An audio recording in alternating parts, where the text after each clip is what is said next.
Well, good evening, everyone. This is Mel here from Sneakers Corner, and we have a guest that you may remember from some time ago, Lloyd. If I can pronounce your surname correctly, Lloyd de Jongh. Is that right? 100%. Got it this time. I think I said it wrong the last time, and hope everyone can hear me okay in the channel. So if you can just let us know if the sound is coming across okay. I think it is, and. So a little bit about Lloyd. Lloyd has been doing epic research. I think he's one of the best researchers in the field at the minute. He's just phenomenal. And a few months ago, I'd seen some of his programs about St. Paul, and I just thought I have to get this guy on because no one is doing this work, this research, and you've taken apart the Dawa script really on this one. So I'm going to hand it over to you without further ado. We'll get straight into it. No, thank you. So hi everyone. Thanks for being here. So yeah, my name is Lloyd de Jongh. As Mel correctly said, I'm based in Warsaw in Poland, South African for those who are curious. Tonight we will be discussing the genesis of the Islamic polemic against St. Paul. So we will show from the very earliest sources how the Islamic scholars have created a completely either false, being ignorant, or a completely fraudulent narrative. So we will go to the very earliest sources that I've traced, and I've had to read through hundreds of pages of academic documents on the subject. All the sources have been placed in the description box. You are welcome to thus review all of the many sources, download, read for yourself, and check those sources for yourself. Anything before we begin?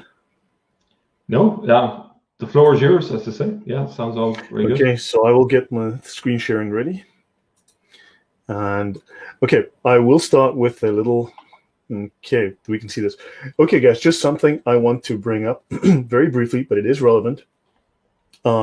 Without going into the entire history, I want to bring up this word, adab, right here. This is from the Encyclopedia of Islam. It is 13 volumes. It is $40,000 to buy a copy. It costs you $5,000 a year to just rent it. And plus it costs you another $6,000 a year just for the updates annually. Well, no, another $1,500 a year, my bad. However, the word adab, a habit, a practical norm of conduct, equivalent to sunnah. Now, what is interesting that connected to this, we see the word sciences of rhetoric. Islam regards rhetoric as a science. Now, we should note that if we have a look at the Merriam-Webster, now I understand there are different meanings. However, Merriam-Webster tells us that rhetoric is language that is impressive sounding, but neither meaningful nor sincere. In other words, good sounding lies, right? And Islam views rhetoric as a science. It regards, now, is rhetoric a science, or is rhetoric the art of persuasion and deception?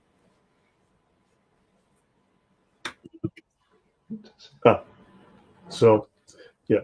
Okay, now, note that, and I want to tell, so the reason I have this here is, another thing I need to point out is, now, unfortunately, it's a little tough for me to make it larger than this. However, adab al-jadal, right? In theology and law, a method of debating in which were discussed questions that were controversial. Now, the question here is, why do Muslims always want to debate? It is because they've designed a method of debate in which the aim is not to find the truth. The aim is to refute the other and to sound convincing, to convince others. It was not a matter of finding truth, but of convincing the opponent. This is why Muslims, and what happened was eventually one of the caliphs set up, basically, shall we call it a propaganda factory, and this has become the standard. This has become the habit, the practical norm of conduct to make refutations, right? And this is why Islam does what it does, and this is what these scholars are doing. They're writing refutations that are not necessarily honest, but convincing sounding. Any comment or question, Mel? Yeah, whenabouts did this start, this idea of creating, if you like, schools of rhetoric that would teach them these methods? Probably, if I would, I can't remember offhand. I do have the references. I haven't yet dug into them, but I would say between the 10th and 14th centuries, if I were to get around 12, 14. Yeah. Okay, yeah. So in that period, I will be digging into that soon. That is something on my plate that I will be getting into. Right. So we'll be discussing polemics, Islam versus St. Paul. I will try to go at a reasonable pace, and we won't, and then pick this up if we end earlier.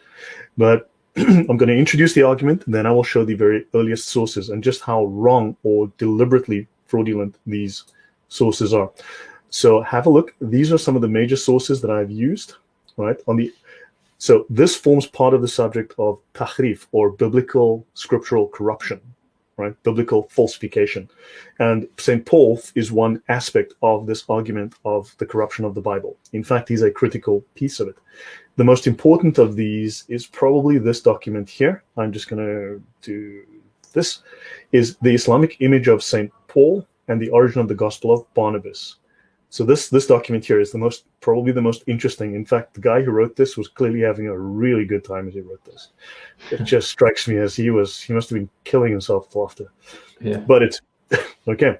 Now, so guys, we're going to show you that Islam is the religion of deceit. We're going to show this deceit. Polemics, part 1. We're looking at the earliest sources, right, and from mostly unknown sources and scholars. And then 2 and 3 are the more famous scholars, and part 3 I'm still constructing, the neutral to positive evidence. All right, everything is okay. So just on that third part, you're going to be talking about how some Muslims have spoken positively about St. Paul. Yes. Yeah. Yes, we will discuss that, the neutral to positive evidence. And in fact, these scholars are all over the place. They can't get their story straight at all. Yeah. Right, so the meat of this. We're going to look at what do Muslim historians and scholiars, that is not a typo, say about St. Paul, right? So we're going to learn today how, and these are major scholars, these are not nobodies, these are often giants of their era, their century in the Islamic world.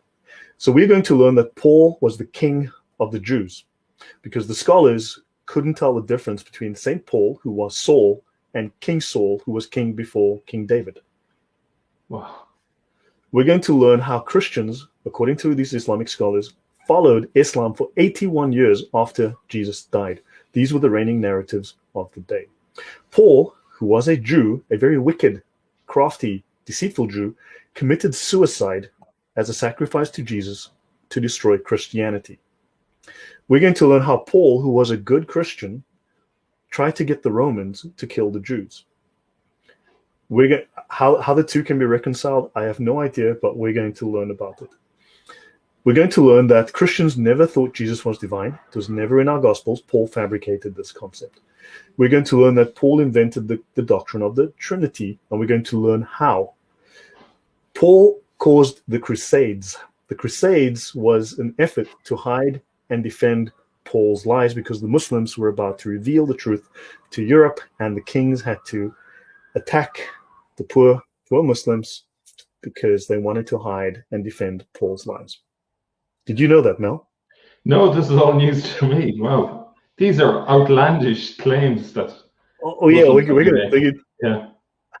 Man, when I was learning this, I didn't know whether to laugh or cry. Yeah. Honestly. And we're going to learn how a Muslim believer, a true believer, saved Christ's teachings, which is Islam. It doesn't say much for the average education of Muslims if they can get away with this garbage, and that there isn't enough people to actually say, hold on a second, that isn't true. Surprising. Correct. There's a long reason for that, but that's a different topic. But we're just going to dig into this. Right. So, yeah. Okay. No, it's okay. Right. Now, one reason, so to simplify, why attack Paul? So Paul is set apart, right? As we know, Paul is set apart, and I'm just going to try to monitor the chat a little bit. So Paul is set apart because in Galatians 1, we learn that Paul is not an apostle from human beings. He was not voted for. He was not elected, selected, chosen by the other apostles, he was personally selected by God himself. Jesus came to him and chose him. So thus he is very, very important, right? He was chosen. And Paul claims in his writings, of course, through Jesus Christ and God the Father. So this goes in the face of Islamic theology, who raised Jesus from the dead. And he also teaches us there are some who wish to pervert the gospel of Christ. So Paul has a special place in this sense amongst the rest of the apostles. And right, so Paul is clear. We are justified by faith in Christ, and thus he's leading Muslims, or rather he's leading Christians who were originally Muslims, away from Allah.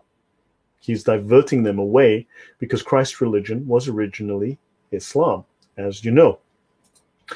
Now, we need to look at some reframing. So how do Muslims reframe, right? What is the word games they play? So according to Islam, okay, Moses, Jesus, and all the biblical prophets were Muslims who practiced Islam. As a brief aside, the holiness that was part of all of these prophets, the source of their holiness, the source of their light was Muhammad. But that's a much longer discussion for a different day. To go into those sources, that's a interesting discussion. How Jesus was made from the light of Muhammad, Moses was made from the light of Muhammad, Adam was made from the light of Muhammad, and so on and so on. It sounds like they were turning him into a divinity, which is something that, you know, we have discussed on the channel before. Is that something that you're discovering? That's explicit. That is explicit. There are sources at length that make this so. Yes. Yeah. Yeah, there's sources at length. You'd be shocked at the. I've done a detailed study of it. I have it. It's incredible what you'll find. It's shocking, actually. Yeah. So now, translation. When they say Muslims, they mean monotheists, because Islam was created after the time of, or at the time of, Muhammad, right?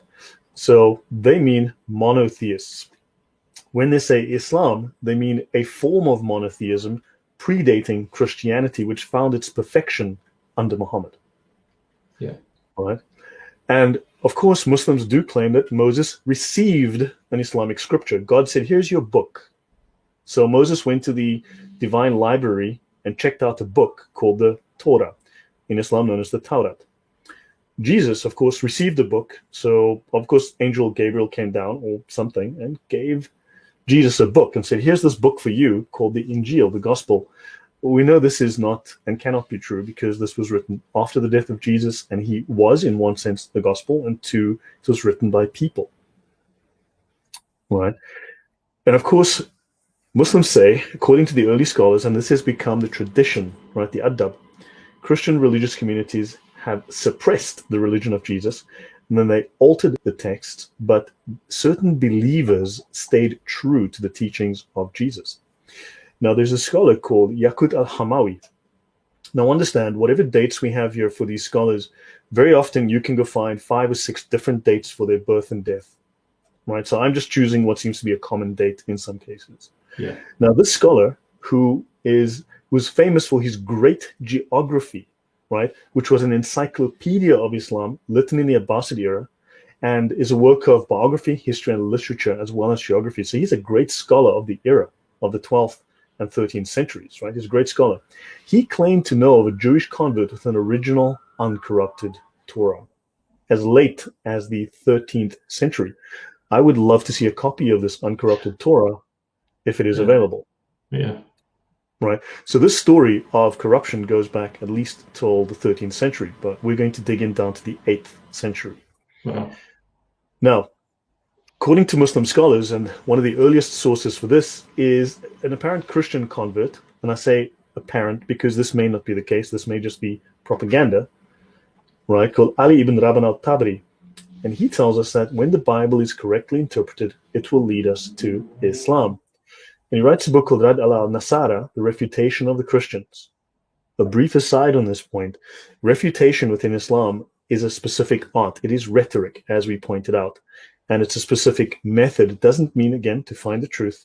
It means to create an argument. In fact, it comes from, as far as I can tell, the word cut, right? To cut off, right? To silence someone. So, and he proposed to show how Christians misinterpreted their texts. Now, of course, we're told there are 2 things. One, we misinterpret. And then there was another argument. We edited the Bible. So one, we misinterpreted, and then you've got these 2 conflicting arguments. Was it misinterpreted? Was it rewritten? Now he writes, okay, and don't forget, he comes from roughly the late 8th century, and he lived into the 9th century. He wrote, "With the help of Allah, I will interpret the words which the Christians have explained in a way contrary to their meanings, as I described their Taḥrīf, their corruption." So according to him, this is a very early source, he claims that we misinterpreted the Bible, not edited, misinterpreted. And he says that by following the plain meaning of the gospel, al-Tabari believed that Christians would arrive at Islam. Can I just jump in there? I presume the reason why he's doing this is because Muslims are beginning to take notice of what's in the Bible and can see this as a contradiction there, and it's not adding up. Correct. Now I'll get into all of that here. We'll certainly discuss that. Now, also I want to mention there's a lot of code hidden within the Islamic words. When they say plain meaning, there's a specific meaning of this. Scholars have very specific, these are technical terms of art. Some of you will have heard me say this before, but Islam has, it's complex, but Islam has two divisions, the Sharia and the Haqiqah. Islam is split into two. None of us know the Haqiqah. All we see, the side facing us, is the Sharia. What this means is we see the law, the regulations, the rules, right? So this is Muslims have to follow. The actual spiritual, technically quote unquote spiritual occult tradition is only the domain for a very select few, right? A very select few Muslims follow they have to lead the spiritual practices, which then trickle down to the rest, right? Everyone else just follows the rules. Islam is then further, so you've got the two divisions, and most people have no idea of the Haqiqah, right? The ultimate reality of Islam. They only know the Sharia side. And then there are 4 levels. Islam is divided into 4 levels. The lowest level is the Ibara, right? This is the plain meaning level, the literal level, the on the face of it meaning. Then you have the Ishara, allusions, subtle meanings within the text. Then you have, Ibara, Ishara, Lata'if, and the Haqa'iq, right? The last 2 levels are reserved purely for the elite scholars of Islam, and and all 3 levels are outside of the access, the permitted knowledge. It is unlawful knowledge for the lay Muslim.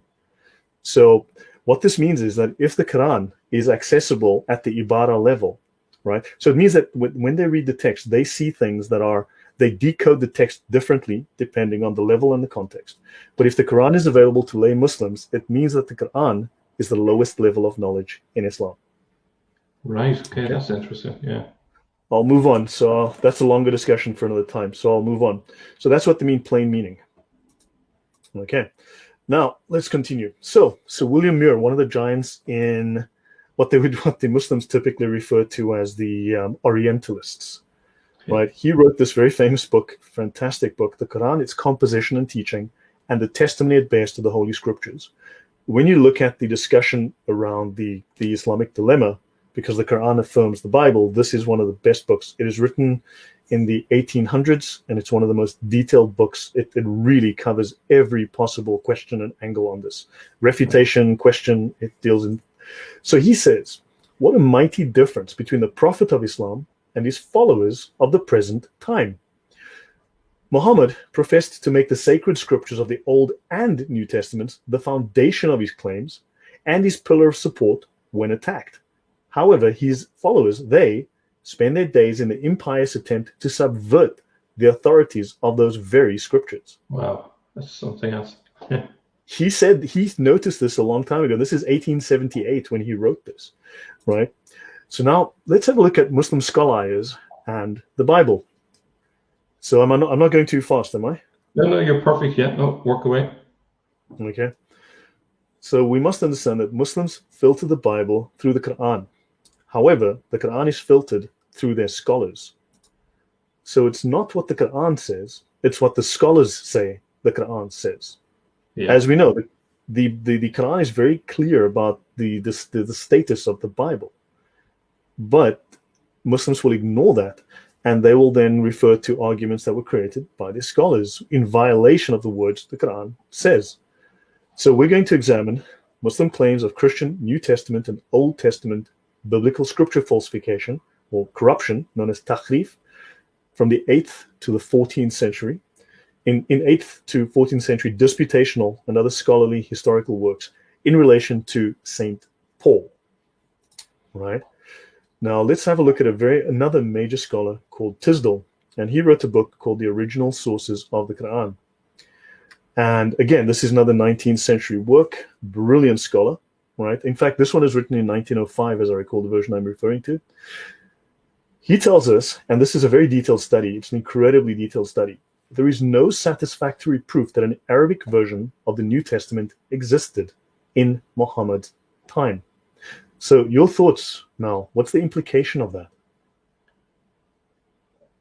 Well, they can't use it to confirm that the Quran is correct. Is that where you're heading with this? Yeah, well, yeah, exactly. There's certain. This leads us down a certain path, because if there was no Arabic version of the New Testament, then Muhammad could not have had an Arabic New Testament. He could not have read it. Yeah. Right. Well, he couldn't read supposedly, but there was no Arabic version. So where was he getting his stories? Yeah. Right. This leads us to questions. Right. Now, other issues are, in the Orthodox Church, the gospel was often neglected in favor of legends about the saints, which appealed to the popular taste for the marvelous. So the church at certain points obviously was negligent and followed traditions which weren't necessarily correct. I mean, St. Paul writes copiously about that in his letters. Yeah. Right. Yeah. Arabia was also a refuge for heretics of different sects who were expelled from the Roman Empire. And many of them, as has been said, ended up in Arabia, and most of these were Gnostics. And Gnostics had their own versions, their own corruption of the New Testament stories, of the New Testament Christology.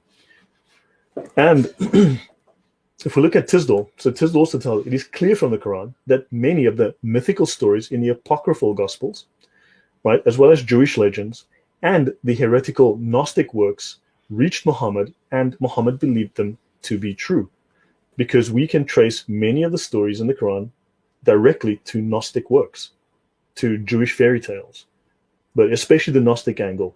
We can find numerous of these, and I've covered this on my channel in the past, but we can see direct plagiarism from Gnosticism within the Quran and other sources. Any comments before I move on? No, carry on. I'm definitely seeing, well, one comment I would say, I'm definitely seeing a strong piece of evidence there for a Gnostic core to Islam. I'm sure this is an argument that I'm not touching on that today. That's a deep dive for another time, but yeah. I don't want to get pulled off track now. Yeah. So TISDALL tells us, right, we must not forget that Muhammad was never brought into contact with pure gospel Christianity. And it is largely to the false forms which the faith had then almost universally assumed that the rise of Islam is really due. Now, I'm going to ignore the rest of his sentence because I can show that that's not true anymore. Okay, with new information, we now have new idea. This is his book here on the right. And the earliest New Testament Arabic translation is the Mount Sinai Arabic Codex 151 from 687 AD, well after the death of Muhammad. And Jesus, oddly enough, is called Yeshua in the text. Yeah. So why doesn't the name Yeshua survive? That's a very interesting question. What do you think? Yeah, it does tons of implications, including the dating of the Quran. I think one of the things that I've read is that perhaps Isa is a Mandaic version. So it's a form of Aramaic. So that might be some explanation, but still, it's a big hole in the narrative, as it were. Yeah, there are questions. There are things that can be found. If we start digging, what will we find? That's a really... Right. So now let's have a look at some of this. So let's get a hint of this in the Quran. Quran 25:4, but the misbelievers, that's you, say, naught is this, but a lie which Muhammad has forged and others have helped him.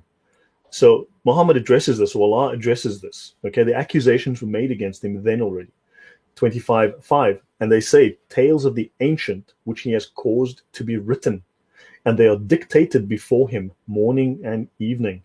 So Muhammad was directly accused of collecting myths and editing them and putting them into the Quran. Right? And of course, 37:36, shall we forsake our gods for a mad poet? This is another accusation. A mad poet, the man who made up stories. Right? This is an accusation made against him. Now let's look at some of the... So, Da'if Bukhari, Volume 3, Book 48. Okay, Hadith number 850. For those who don't know, Da'if Bukhari is correctly named. It's not an accident. Because when you quote something that's Sahih, you quickly find out it's actually Da'if. So I don't know why we bother to call it Da'if Bukhari, because we all know it's Da'if Bukhari by now. Sorry. Especially if it's problematic, it's immediately, no, that part is Da'if. Yeah. Exactly. So we're going to quote from Da'if Bukhari, because there's no point calling it Sahih. Ibn Abbas said, O Muslims, how do you ask the people of the scriptures? Though your book, the Quran, which was revealed to his prophet, is the most recent information from Allah, and you recite it, the book that has not been distorted. So here's a direct accusation, right? Allah has revealed to you that the people of the scriptures have changed with their own hands what was revealed to them. And they have said, as regard to their changed scriptures, this is from Allah in order to get some worldly benefit. Now you've got a contradiction. You've got some saying, and we're going to see this contradiction over and over. It was misinterpreted. No, it was edited. And he goes on to say, though, Ibn Abbas, Muhammad's cousin, then says, isn't the knowledge revealed to you sufficient to prevent you from asking them? By Allah, I've never seen any one of them asking Muslims about what has been revealed to you. Because as Christians, we don't care what's in the Quran, but they are very concerned about what's in the Bible. And what's interesting is the Quran explicitly says so. Now you've got the scholars themselves who are going against their own major scripture. Now, it should be noted, now, Bukhari Hadith, right? Bukhari says the following. The word Taḥrīf signifies to change a thing from its original nature, and that there is no man who could corrupt a single word of what proceeded from Allah, so that the Jews and Christians could corrupt by misrepresenting the true meaning of the words of Allah. Now, this is Bukhari. This is from a source this is Bukhari himself writing, which actually slightly, does it seem like he's contradicting his own hadith here? No? I'm just trying to repeat. Sorry, I'll just go back, because it says here, they have changed with their own hands. But in his own writings, in his discussion on the hadith, it says here, we've misrepresented the meaning. But ultimately, as far as Bukhari's own words state, we've altered the meaning, not the text. Yeah. So they're playing both sides of the fence here. So it looks like is it that they can pull out whichever argument they need in a particular occasion? This may be so. But I'm not seeing that there was like one argument and then the other. But you'll see, because in some of the earlier ones, what happens is both arguments seem to be running in parallel. And also different regions, different scholars who may not have heard of each other were making up their own stories. Or they altered each other's stories. You'll see they altered each other's stories and added and removed details as they wished.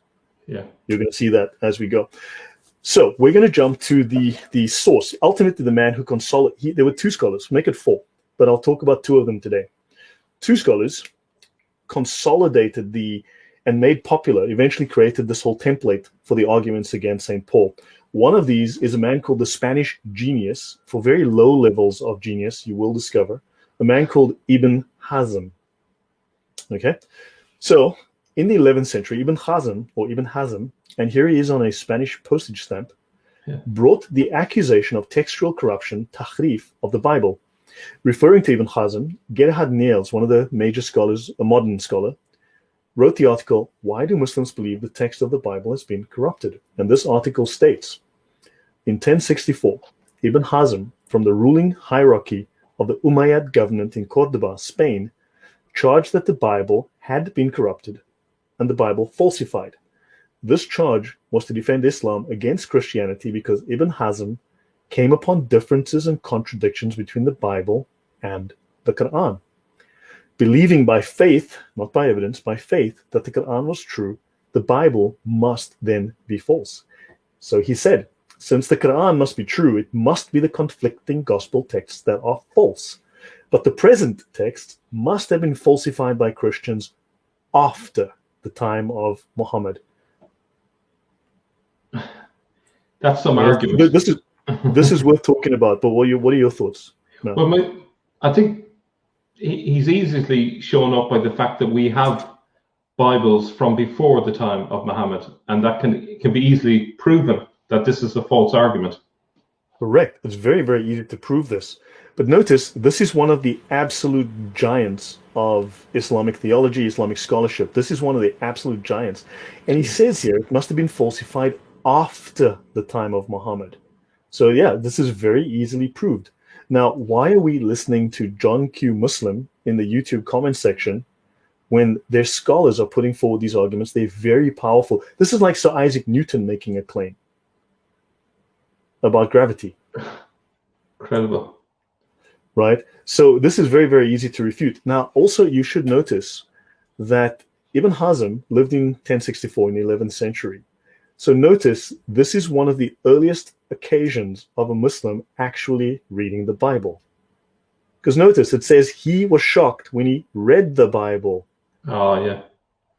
So none of these scholars had actually read the Bible prior. Now, this leads us to a couple of conclusions. Tentative, let's just keep these warm here for a moment, because they thought they were, so let's say they were familiar to some degree with the Old Testament. However, especially with regards to the New Testament, they thought they had been reading the New Testament, but it was only in Christian Spain where they finally stopped reading the Gnostic Gospels, and they read an actual New Testament gospel and realized, oopsie. Yeah. Wow. That's incredible. Yeah. So it was a piece of luck, really, that this had occurred in Spain, far removed from all the Gnostic sources. Right. And surrounded by Christians, they were bound to at some stage read a proper Bible. Correct. You know? Actually read it. Exactly. Yeah. So now there are two kinds of, we'll get back into this and then we'll dive into the very earliest sources, right? Well prior to him, but he's instrumental. Ibn Ḥazm is instrumental in this whole story. So recent scholars claim that early Islamic scholars argued that the Christians had misinterpreted their scriptures. Now, I can't really find clear evidence for this. What I do find is that the arguments were all over the place. So this is described as Taḥrīf al-mana, misinterpretation, right? A corruption of meaning. This is different from changing the words of the Bible, Taḥrīf al-lafz or Taḥrīf al-nas, which is textual corruption, sometimes characterized as the later view. Now, Muhammad, if we read the Quran, was confident that the Quran was the same revelation given by Allah in the Arabic tongue, right, which had been given to others earlier in their language, in Hebrew, and others, right? So he was confident that the Quran was the very same message, not based on actually reading the Bible, but if you look at the Quran stories and you realize they are taken from Jewish folktales and borrow heavily from Gnostic sources, right? Heretical Gnostic Gospels, not from the New Testament, then you'll realize that that's why he thought he was giving the same message until someone actually read the New Testament several hundred years later. Of course. So yeah, until the scholars of Islam realized this was entirely wrong. It took them a long time to figure this out. Right, now, let's look at the Quran. What does the Quran, the very basic view, say about the Bible? The Quran is a high view of the scriptures they call the Taurat, or the Torah, the Zabur, the Psalms, and the Injil or Evangel, which we know as the Gospel, right? Which I believe comes from the Evangelion, right? So it says in Quran 2, 136, Pictorial version, we believe in Allah and that which is revealed unto us, and that which was revealed unto Abraham and Ishmael and Isaac and Jacob, and the tribes, and which Moses and Jesus received, and that which the prophets received from their Lord. We make no distinction between any of them. So apparently the Quran is built on the former scriptures and adds to with new regulations. That's the Quranic view. However, now let's dive into Paul. Any comment before I continue? Yeah, I think that's pretty clear that they have received the Torah and the Gospels directly down the line, and it doesn't appear to be any sign of corruption according to that Quranic verse. Correct. So now let's look at the replacement theology. Well, Islam is a replacement theology, but so the main villain in Muslim allegations of Taḥrīf of the quote-unquote original text of Allah is Paul the Apostle. Right? So in short, Muslims deceitfully claim to defend true Christianity as they undermine the Christian faith and seek to replace it with Islam. Now, let's have the first story. So the bad rabbis bribe Paul. Okay, Paul takes a bribe. So Ibn Ḥazm, the giant of Islamic scholarship, the genius of Spain, wrote, the Jewish rabbis, on whose authority the Christians have adopted their religion, the Torah, as well as the books of the prophets, peace be upon them, agreed to bribe Paul the Benjaminite, may Allah curse him. They ordered him to profess outwardly the religion of Jesus, peace be upon him, and to deceive his followers and to induce them to follow the doctrine of Jesus' divinity. They told Paul, we shall take upon ourselves your sin. Paul was extremely successful, as is generally known. So where is he getting all this? Surely this is just purely from his imagination. This is as if Einstein wrote it. Do you understand the level of this guy, Ibn Ḥazm? This is like Einstein writing this. Yeah. Like right. This is like, yes, sir? Yeah, there just seems to be, there's no basis to any of this. There is none. Yeah. There is none. This is from the absolute finest scholars of Islam to ever live. This is from the giants, the top scholars, right? This is the claim they made, and this became their tradition, right? Now, of course, they've hidden this very well. But we know that Muslims are giving us the Bible's corrupt. But when we look at the details, we start to see the source of this, right? So when we engage with their scholars, you start to see how these arguments start to fall apart very rapidly. Because I want Muslim scholars to start defending this. And there's more to this story. We'll dig on. So there are three main... Just to kind of give the essence of it, if I understand it correctly, he's suggesting that Paul is a double agent. He's pretending that he's teaching Christianity, but he's undermining Christianity, and he's committing acts of sabotage to destroy the entire Christian project. That's what he's suggesting. He's a conspirator. Paul's a conspirator working for the rabbis, and the rabbis pay him. There are other stories where the rabbis pay him, the rabbis this and that. So this is the first. This is basically the first conspiracy theory that I've heard of. This is probably the earliest one. I thought it was 19th century. Yeah, they love the conspiracy theories. You'll see more. Yeah. Wow. You're right. It's crazy that this is the source. This is the guy that consolidated. He and another guy, they created this narrative, and it became the standard narrative. So now there are three main Muslim accusations against Paul. So Paul is a villain in Muslim allegations of altering the original gospel brought by Jesus, making the Christians heirs to an inferior view of Allah, and Christian scriptures therefore untrustworthy. So the three accusations against Paul crystallized in the 11th century with Ibn Ḥazm, who died in 1064, and Ibn al-Jabbar, who died in 1025. Right? So these claims are integral to the Muslim doctrine of Taḥrīf. If you look at the early scholarship, these three claims are integral to their accusations. Paul is central to a lot of this, although there are also accusations against St. Peter. Paul corrupted the laws or practices of the true religion by abrogating circumcision, introducing unclean foods, and Roman customs. Paul corrupted the doctrine of the Tawhid by fabricating both the doctrines of Trinity and Jesus' divinity. Paul corrupted the text. He literally altered the text of the Bible. He rewrote it. Those are the claims. All right, any questions or comments before I continue? Well, I suppose the initial comment is it's a very naive understanding of how the Bible came to be. They have this idea almost that Paul was the chief editor of the New Testament or something on those levels, rather than there being independent documents that were gathered together at a later stage. Because Muslims believe in the whole idea of the chains of authority and the chains of narration, right? Because they don't have any kind of documentary authority to follow. So, and therefore, the Quran is mutawatir because they have this trustworthy chain of broken telephone back to the beginning, whereas the Bible doesn't have that. So therefore, according to their standards, because we don't have this verbal connection, therefore it's not mutawatir, therefore it is false. Isn't there a problem as well that strikes me that they want to claim that the Gospels were written late after the time of Jesus' resurrection? They do make claims. And yet Paul dies in the 60s. Some of the Gospels were written afterwards, and yet they claim that Paul somehow edited these Gospels that didn't even exist at the time that Yep. he died. So Yep. that doesn't make sense either. In fact, there are actual claims that the Old Testament was written in there are claims that the Old Testament was written AD, not BC.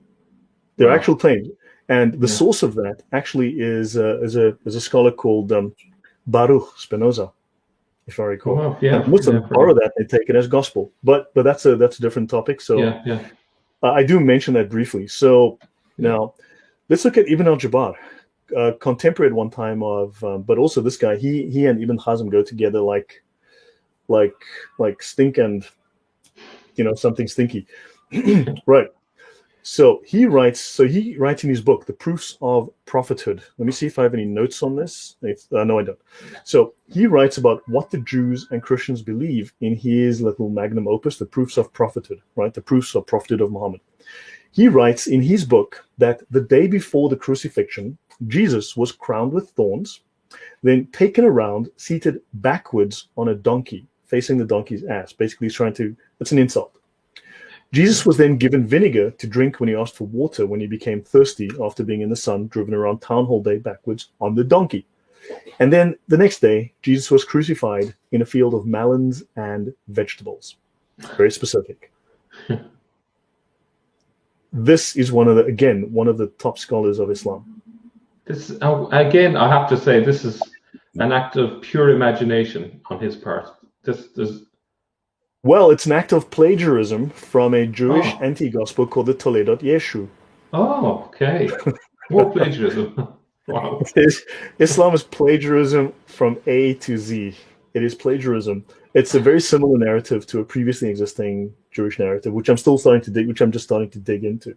So he's sorry, if I may say, it's interesting that they are quite happy to borrow from the Jews that they despise and think don't follow the true religion. I find that incredible. They're happy to rely on it whenever it suits them. I think they must have had a deficit of literature and they needed to take it from somewhere. Or they needed to react to new discoveries like, oh, we've just read the Bible, and you know what? We don't have the original Bible. We have Gnostic Gospels. We need to figure out something. This seems to me, in my view, I'm leaning in that direction now. So let's look at his polemics, right? He states that Christians abandoned the Mosaic law, right? And this was wrong, right? And he casts blame on Paul for having introduced Roman customs, namely the prohibition of divorce and circumcision, and turning in prayer to the east, eating pork, and so on, right? He then says that Paul betrayed the first Christians to the Romans to be killed, right? And Ibn Jabbar, he rejects Christianity's historical basis. Now, we can prove that all of this, this story of his, that Jesus was seated backwards on a donkey and crowned with thorns the day before, is that even remotely like any Christian understanding of this event? That's never been reported in any time in Christian history. And there's not a scrap of evidence to back that up. It's just pure nonsense. So now, which is interesting why modern Muslims don't want to give us the actual detail from their best scholars, because we're happy to talk about St. John, St. Paul, the apostles. We're happy to talk about what they say. But why don't these Muslims come out with the evidence of their top scholars? It's very interesting. Why do they have to go to Bart Ehrman and not go to their own scholars who know best? Because it's a source of embarrassment, surely. Yes, and I hope to make it a very, very painful source of embarrassment as this information comes to light. Yeah. Right. So he rejects the integrity of the Gospels, and he claims that they are of later origin to replace the original Gospel taken by the Jewish Christians when they fled from Jerusalem. Right.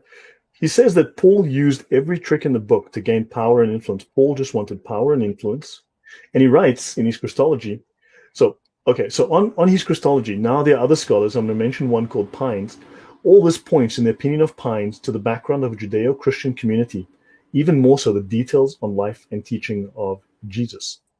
So what Pines alludes to here in this discussion, what Pines is mentioning is that this is not from a Christian community, but it's from basically a heretical community. What he's saying is this is taken from Jabbar, either misread, misunderstood, or he remixed previously existing apocryphal or Gnostic Gospels as well as Jewish anti-gospel narratives, specifically the ones in the Toledot Yeshu, which was an anti-gospel written against the Christians. Right, so he's actually taken, in his story, in his writings, he is talking from the perspective of either the Jews who were then writing these anti-gospels, whereas the story, so the whole story about the field of vegetables and everything, in the Toledot Yeshu, if I remember, I don't remember offhand, I'm not sure if I have the notes here, but what happens is Jesus, he's cursed and he can't, or either he's cursed and he cannot be hung on a tree, all right, or he casts a magic spell so he can't be hung on the tree.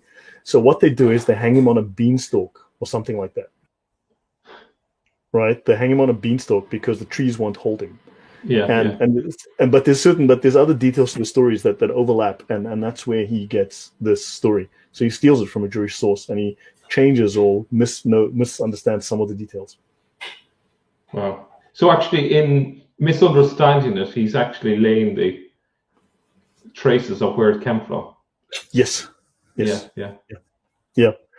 And then, so now let's look at the very earliest source. The very earliest source is a man called Saif Umar ibn al-Tamimi, right? So he's a historian, okay? Apparently this man is a legitimate historian, right? Saif Umar al-Tamimi, who died around the year 796, 797, so the late 8th century.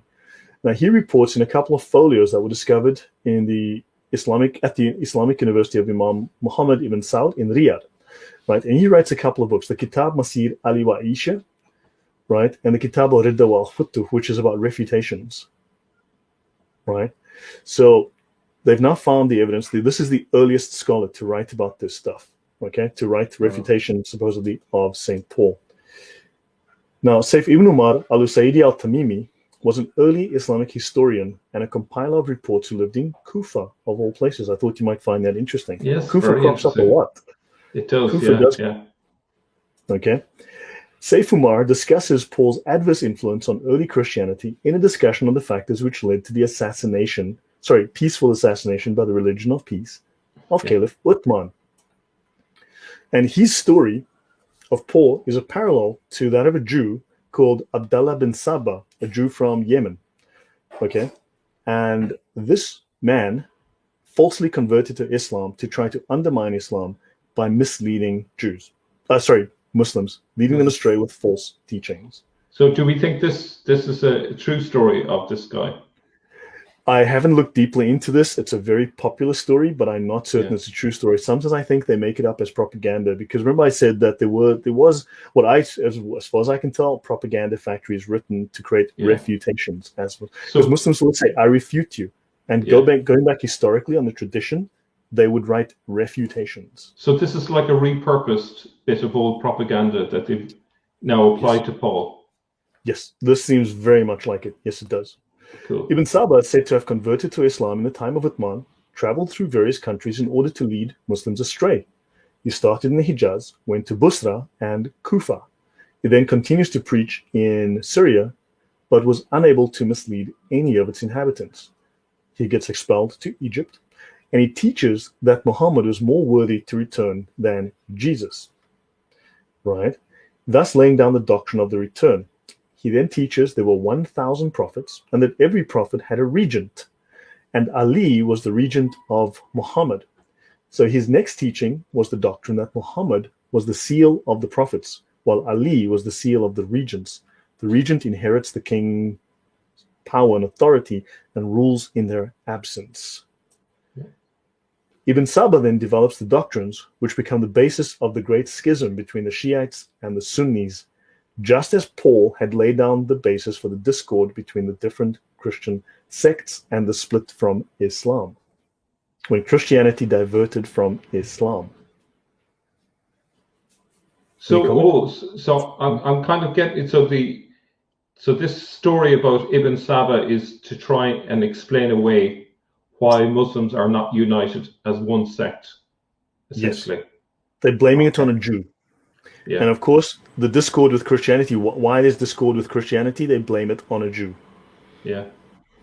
The Jews did it. Basically, that's the conclusion. It's not the butler, it's the Jews did it, according to them. It's amazing that they're so anti-Semitic and yet they're quite happy to use Jewish sources when it suits them. Yes. It's a double standard. Amazing. Yeah. Yeah, I don't know if there are any questions or comments in the chat that's of interest. Oh, by the way, just there you go, the seal of the prophets. Fantastic. Okay, just in case you guys wanted to know what the seal of the prophets looks like. Okay, so let's have a look. So I know you don't want to go too long, so I mean, I understand. So no, feel free. I think this is absolutely amazing stuff, and take the time you need. Okay, now there's no rush. We can stop at a certain point and continue next time, but give people time to have it percolate. So let me continue till the end of this section, basically.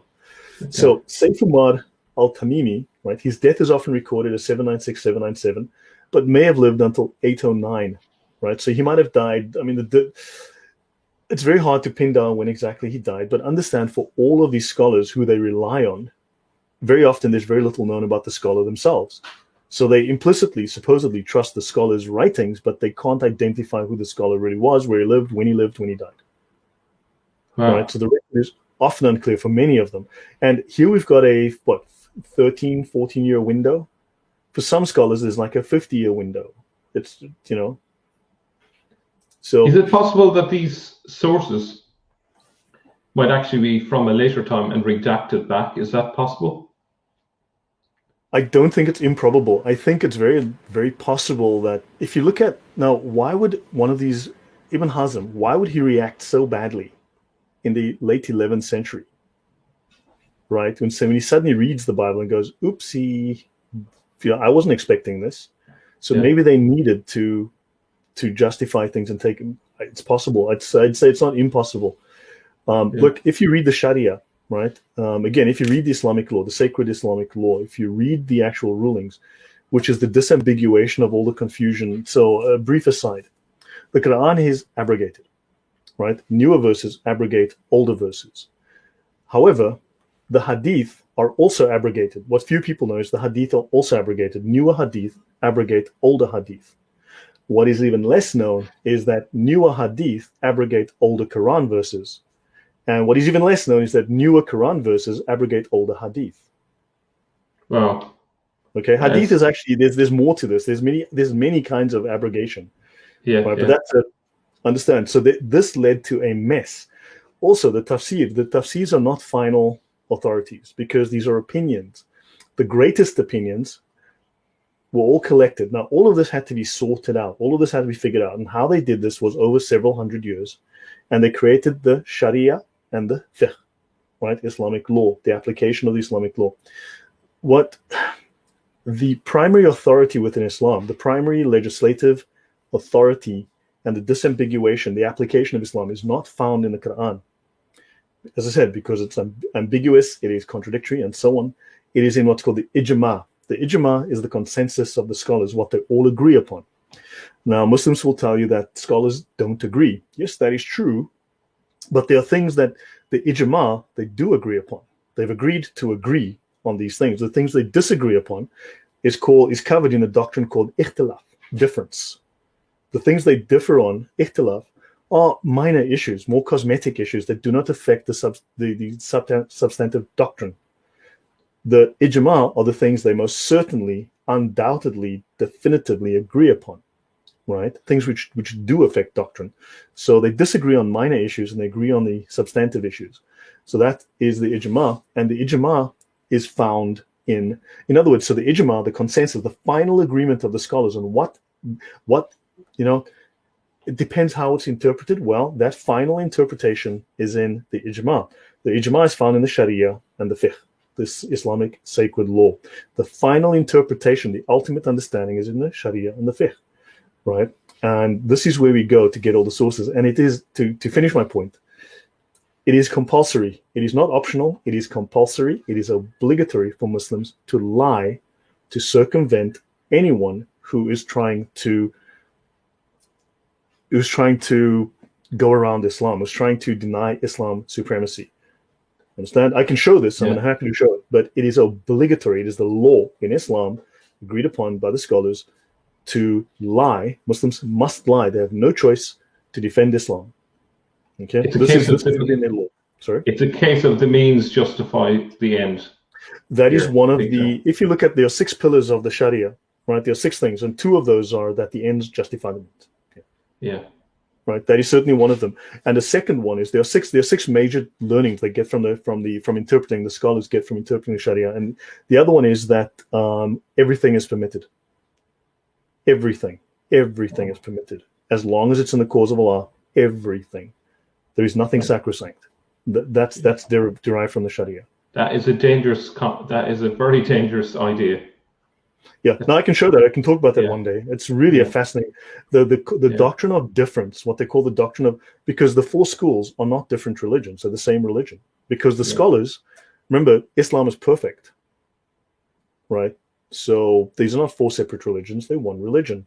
And the scholars, according to the Quran, Allah will never make his scholars agree on misguidance or agree upon error. So therefore, their final decision is perfect. And the 4 scholars, well, brief divergence.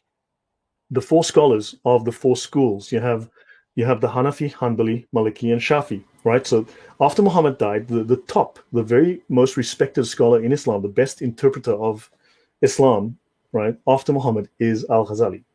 After al-Ghazali, you have the 4 major scholars of the 4 schools, right? Hanafi, Hanbali, Maliki, and Shafi, right? The Hanafi school is the largest, right? They have a title.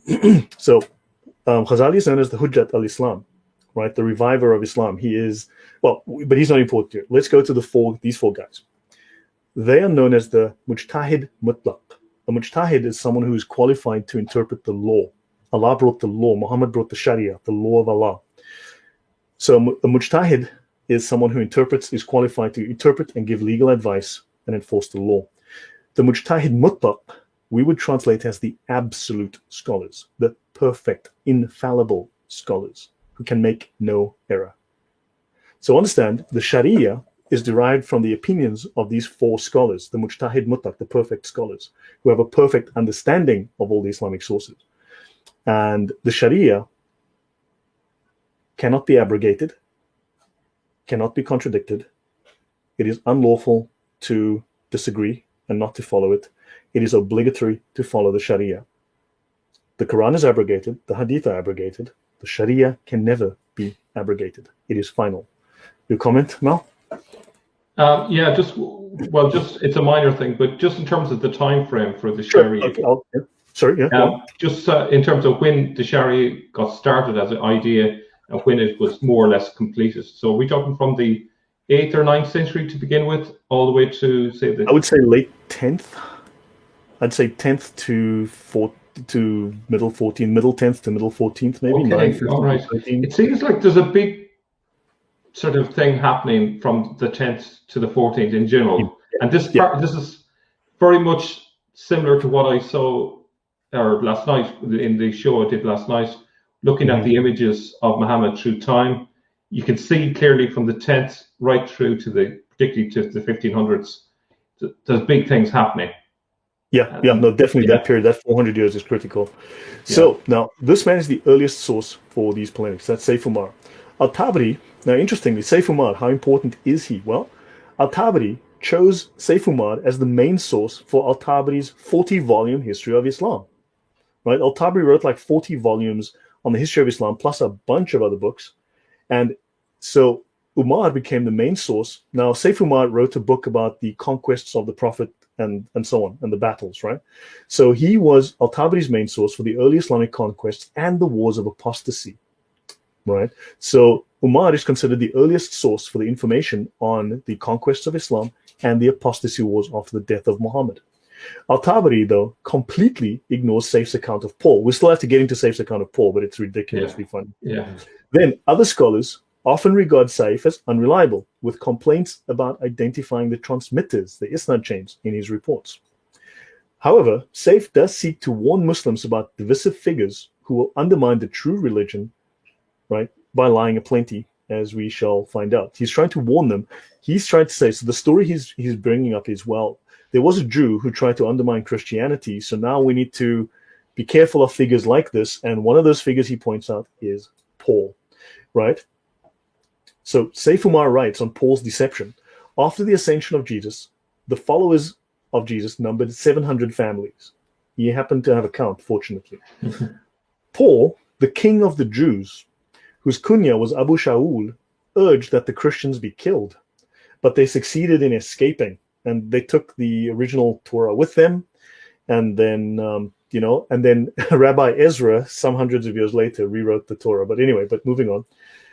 So Paul warned the Jews that the followers of Jesus would gain their enemies' favor and then come back to wage battle against the Jews and kill them. So they accepted Paul's suggestion of using a trick to prevent this disaster. So Paul left his royal kingdom. He stepped down as king of the Jews, and he put on the Christians' clothes, and he went to their army to deceive them. So I see here there's a clear confusion between Saul of the Old Testament here, who's the king Correct. of the Jews. Well, because later on, Paul kills, according to a different scholar, Paul commits suicide. He kills himself as a sacrifice to create confusion and destroy Christianity. Now, interesting, Paul was called Saul, right? Saul killed himself because he sinned against God, and in his shame, he killed himself. Now, Saul is a Benjaminite. King Saul was a Benjaminite. They're both from the tribe of Benjamin.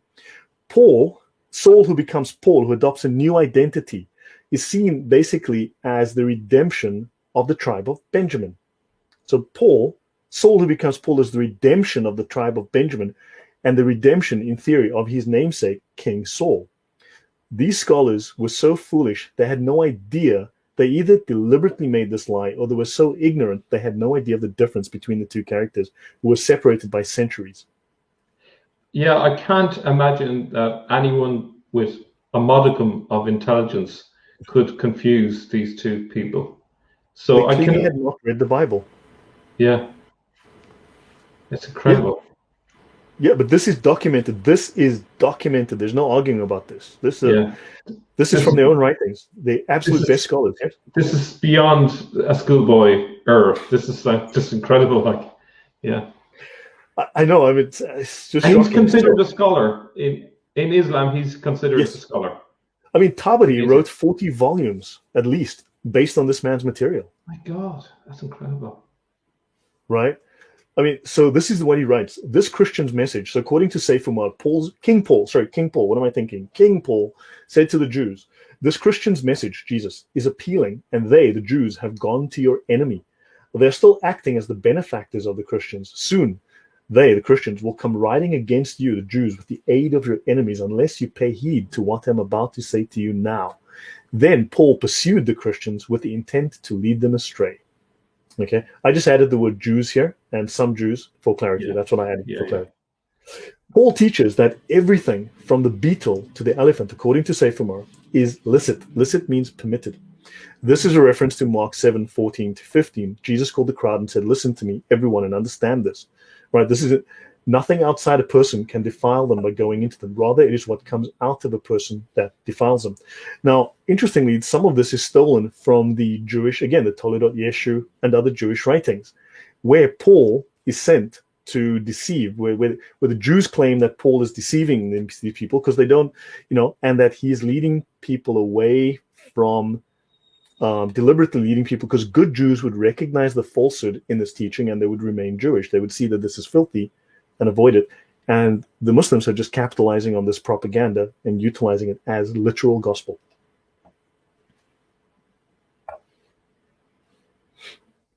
Right. Now, let's have a look here. So this story, these stories have become what tradition. They become the norm within Islamic polemics and Islamic apologetics. They become the standard understanding of Christianity within Islam. So the two major scholars that everyone does know are Ibn Taymiyyah and his student Ibn Qayyim. Right? And for instance, this is the most popular. The book we're looking at here is not very easy. Guidance to the Uncertain in Reply to the Jews and the Nazarenes, the Jews and the Christians. This is an extremely popular book in Islamic circles, okay, amongst the Ummah. This is very, very popular. It's their discussion of Christianity. You have to read this. This is disgusting. But he writes here in this short passage, their religion is drinking wine, eating pork, abandoning circumcision, indulgence in adoring unclean things, permissiveness in eating everything unblessed for human consumption, from an elephant to a gnat.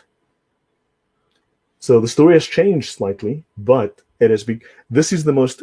This is probably the single most commonly read Islamic book on Christianity. Is that book in the link by any chance? Because I think that will be. It will be available. Yeah. Yeah. It will be. I must Probably read in that the one. Dropbox link. Yeah. There's a lot more in this book. You have to. This book teaches, and I've shown this on my show before, and I'll show it next time. But this book teaches that Christians will go to church, and they will urinate on the seat with urine dripping down their legs onto the floor. Yes, it does. It says this. Wow. And he says that the prayers of the Nazarene insults God. Okay? And then we will turn, while the priest is talking and praying, we will turn to our neighbors and talk about gambling, talk about cooking, talk about pork, talk about food. And then we will urinate on the seat again because we're too lazy to, literally it says that. This is incitement to hatred. Should I show you what it actually says? I can bring it up and show you. Oh, please do. Yeah, please do. Yeah. Okay, give me a second. I will bring this up. Sure, the audience will be very interested to see this. No, he actually quite. So let me get this. Yeah.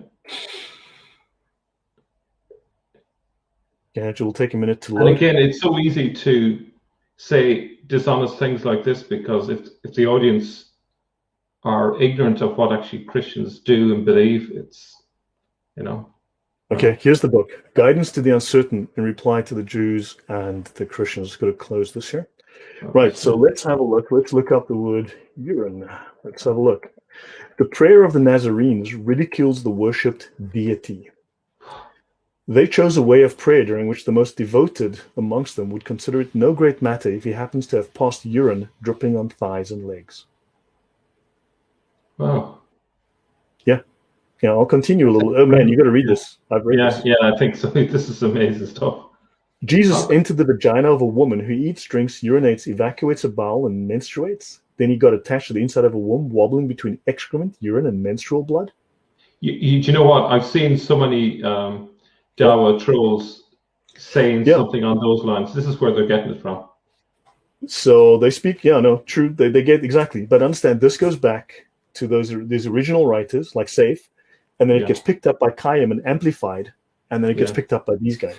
So this book here that you're referring to, when was this written roughly?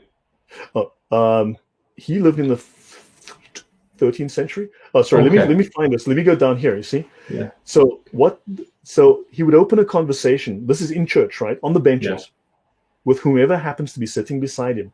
And most probably the chat would be about mundane matters like the price of wine or pork, who won in gambling, what food he prepared at home, and the like.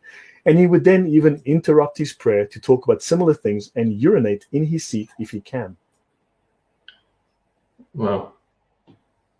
I was going to be facetious and say, oh, he's obviously been to my local church, but no, this is crazy stuff. This was standard apologetics and polemics. Yeah. Well, this is obviously it's designed to make sure that the Muslim audience dislike Christians, but it's also to discourage them from ever thinking of joining the other examining the side. sources. Yeah. I mean, this one is 344 pages. I've read this, and there's another one like it by Ibn Taymiyyah. Yeah. So let me continue to this section. We'll finish this section. Sure. Okay, so you understand how this polemic has grown. Now, Saif Umar and Paul's false vision. So I'll finish the story of Saif Umar. So the Christians praised the Lord because they captured Paul. They captured Paul, right? But at his request, they brought him to their chiefs. He then tells them that he had met Jesus, who had taken his hearing, sight, and reason. And when Jesus returned these faculties to him, he promises the Lord to serve the cause of the Christians and to teach them the Torah and its rules. They believed him, the fools. On his orders, they built a house for him where he devoted himself to a religious life. Then, after locking himself in, Paul tells them that he had a vision in which he was instructed that the only correct direction for prayer was towards the east. So the Christians believe him and they leave their Qibla. So we had a Qibla. Did you know that? We have a Qibla. No, I must have missed that bit. It's me too. Sunday school, African Sunday school, probably not very good. Yeah. Then Paul convinces them that all food is permissible. Then Paul has a third vision, and he convinces the Christians it is their duty to abolish any form of violence and revenge. So they accept this, and they abolish military jihad, turning the other cheek instead. right? So on the prohibition of jihad, Paul says, according to Saif Umar in his works, I think that no one ought to be harmed and no one recompensed. So whoever does evil to you, do not give him what he deserves. If one slaps his cheek, let him turn to him the other. And if he takes some of his clothing, let him give him the rest of it. They accepted this and abandoned jihad. And of course, in the Arabic world, that sort of weakness would be seen in a very negative way. Yes. So this is a brilliant polemic that he's produced here, designed to show up Christians in the worst possible light, as weak, to try to also reinterpret the Gospels, but so finally, Paul has a vision that he wants to reveal only to a small group of people. So he sends away everyone except for Jacob, Nestor, and Malcolm, the Jacobites, the Nestorians, and the Malchites, and a fourth person, the believer. So he tries to convince them that God, in fact, had made himself manifest to them in the person of Jesus. So he tries to lie to them and say, Jesus actually came to earth, okay? God came to earth in the form of a man, but had then withdrawn from their sight. This statement causes discussions and dissension, and various Trinitarian doctrines arise. That's the origin of, Yeah, I'm just going to say that it's amazing how anachronistic all of that is, that he's taking groups that would have existed in the 8th and 9th century and beaming them back to the 1st century as if they existed at the time of Paul. Like I said, ahistorical, right? Yeah. And no one pulled them up on it and said, oh, actually, that's not quite true, or, Look, I will say this does exist behind paywalls and expensive books and manuscripts in very hoity-toity academic circles, but they're not doing anything with this because I think maybe they enjoy their first-class flights to conferences around the world or whatever the case might be. They're frightened, who knows? Yeah. But this needs to become public knowledge. I think I think we're going to be doing that from this day onwards. Awesome, glad to hear that. Yeah. So then the believer, he stresses that all of this was contradictory to the true teachings of Jesus. So he leaves them and he urges his followers to remain faithful to the only true teaching, that of Jesus, which is Islam. So each of the four, taken into Paul's confidence, then gather a group of followers. So they get followers, right? And the believer had the smallest group. So Paul urges that the other three groups fight the believer and his followers. However, they flee to Palestine, where they are taken captive by the Jews. So then they ask the Jews to please leave them alone, since they only want to live in caves and hermitages and on mountaintops and to wander about the countryside. And their offspring introduce heresies into their religion, except for a small remnant, 30 of them, who follow the believer, right, who survived among them and stayed loyal to the original doctrine. This is the perfect Gnostic fantasy world that's been painted here. Yeah. Thank you for pointing that out. Yeah, good catch. So some of them escaped to the Arabian Peninsula. Of all things, we spoke about these heretics that went to Arabia, where 30 of them lived as monks, and they saw the Prophet Muhammad and believed in him. So the role of Paul in the corruption of Christianity, according to this story, is that Paul corrupted important sacred rules of the religious law, and he spoiled the kernel of the faith itself, which was Islam, and introduced heresy. So I'll go on for a little bit. Let me check here. Are you good for time? Because I won't go on much further. We'll. Yeah. How about another 10 minutes or so? Would that be okay? Sure. Fine. Yeah. That'd be enough for you. Yeah.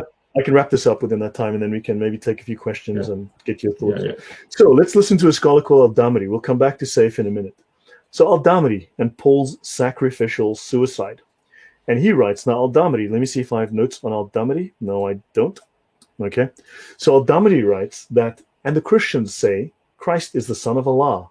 That is what they say with their mouths. That's Quran 9:3 in al-Damri's Hayat al-Hayawan, which he gets as the chain of narrations on the authority of al-Qalbi, who died in 763.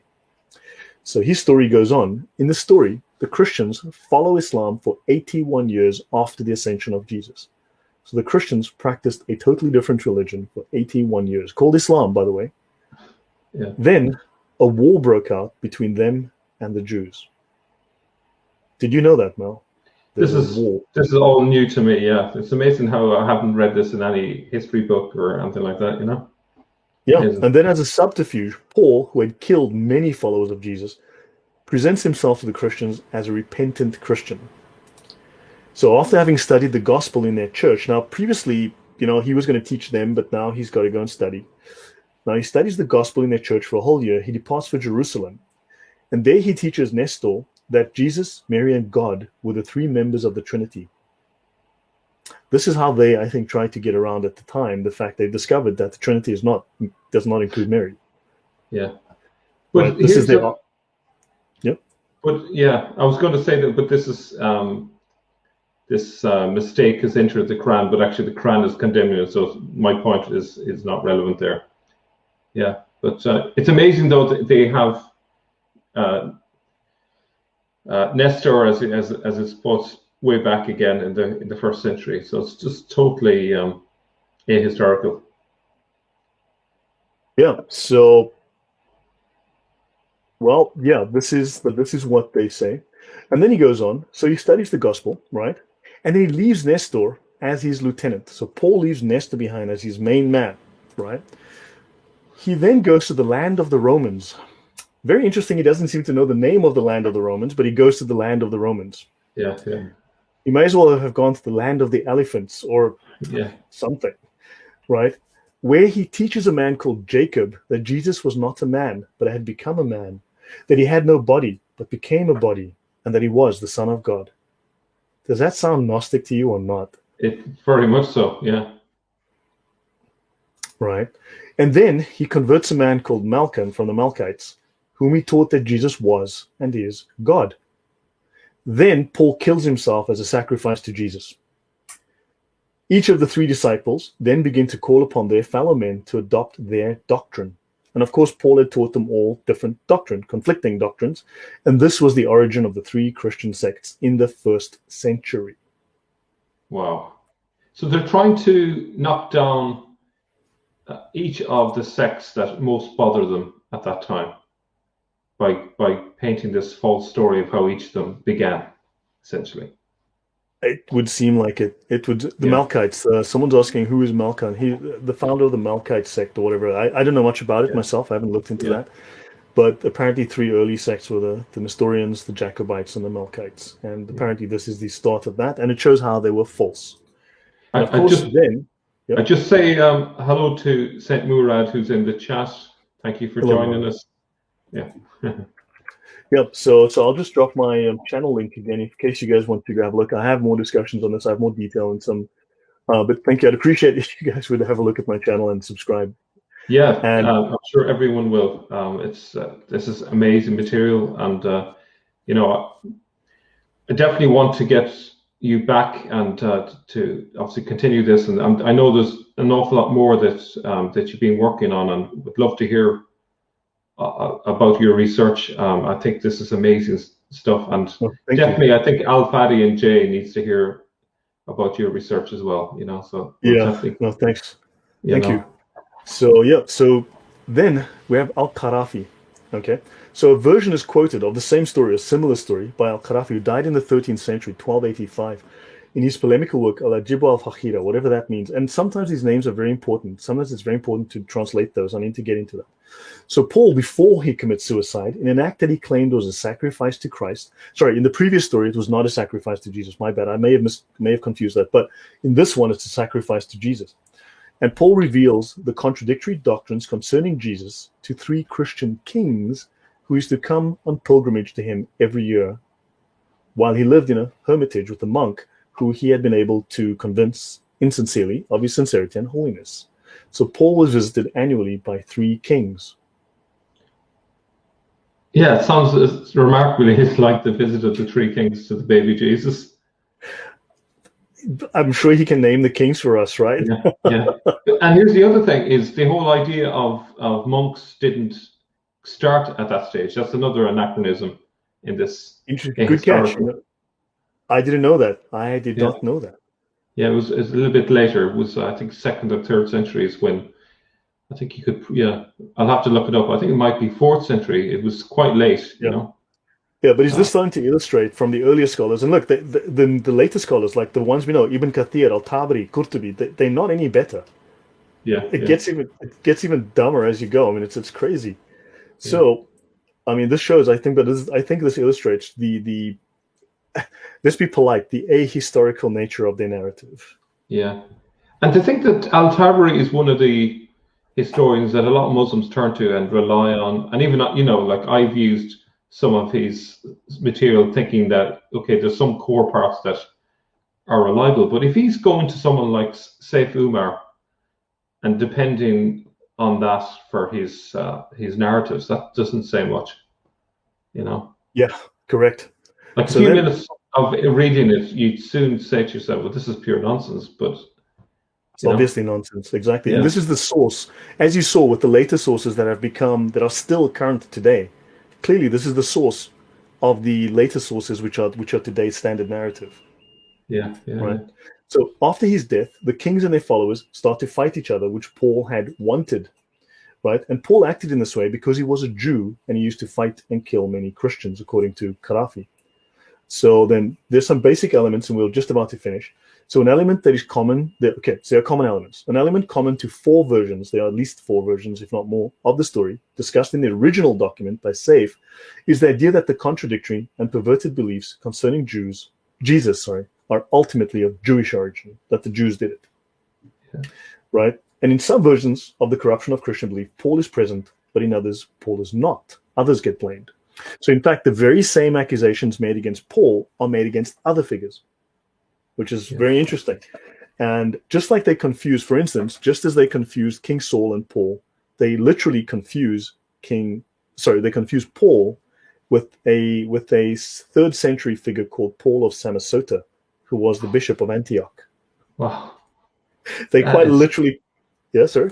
Yeah, that's just so poor, you know, that they're that sloppy in their research, but they probably don't care. If it serves their political aims, it doesn't matter if it's true or false or if it's accurate or not. Correct. Yeah. So there's the last slide. So Paul used his conversion as a deception, right, to lead Christians astray. And so now let's finish with Paul of Samosata. So the scholars conflate Saint Paul with Paul of Samosata, also known as Bulus al-Shimshati in Arabic literature, because Bulus is the Arabization of Paulus. Paulus. He was patriarch of Antioch in 260 AD. He was dismissed in 269 AD, by the council of bishops at the time, the most, for a heresy called Paulianism, for the Paulianist heresy, for the Pauline heresy. And they're assuming that this heresy is actually to do with St. Paul, the original Pope. Yes. Oh my goodness. Yes. That's unbelievable. It is a form of both monarchianism, which is Unitarianism, basically that there is only one God, indivisible, the Tawhid, the Islamic Tawhid, and adoptionism, where Jesus became God because God looked at Jesus and said, you as the man who's done works, has brought yourself to a spiritual level, I will make you a God. And God adopts Jesus as a son. So he combines 2 heresies, and he starts teaching this in Antioch. Now, according to the 19th canon of the First Council of Nicaea, his followers could only remain in the church after a re-baptism. Now, in some Islamic polemical sources, Bulus al-Shimshati was the first. So according to some Islamic scholars, Bulus was the very first to claim that Jesus combined manhood and divinity. See, manhood and divinity. He became a god because God made him a god, raised him to divinity, right? Prior, the Christians were unanimous. He was created a human, which is a Gnostic claim. So he was influenced by Gnosticism, and he made this claim. And then other scholars said, no, Paul said it first. And then other scholars say, no, Paul of Samosata said it first. So are you saying that Muslims think that this Paul of Samosata and what happened to him happened to St. Paul, the original St. Paul? Am I reading right? Because they're saying that Paul never taught that Jesus was divine, or at least the early scholars never taught that Jesus was divine. Look, it's a whole mix-up. I mean, it's a whole mix-up, but they're saying that he created this doctrine, of Tawhid, that originally it was Tawhid. But so it depends what Muslims say, but they say that Paul created Trinitarianism first. So first it was Unitarianism, then Trinitarianism. So But there's a conflation here with this guy. So they all claim that, and I've seen refutations. You know the story of the three messengers that went to Antioch? I've seen refutations of that point to, well, it's the wrong year because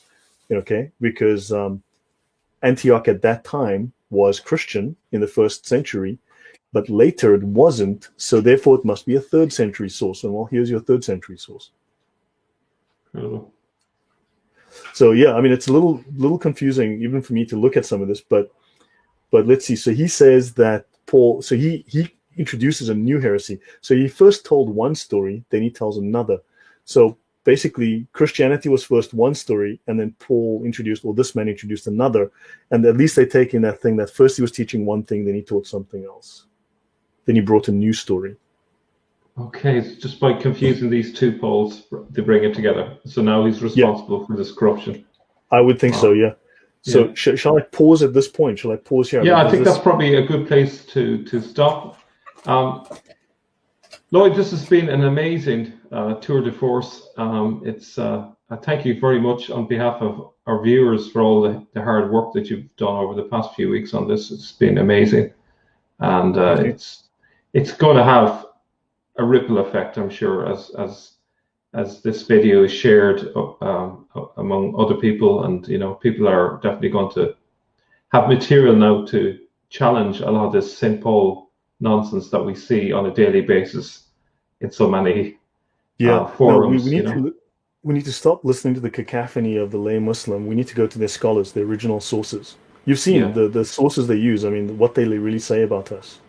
Yeah. Absolutely, yeah. And the fact is that their sources are so weak. They are written by people who are supposedly the best of the best, and they are doing incredibly sloppy and dishonest scholarship.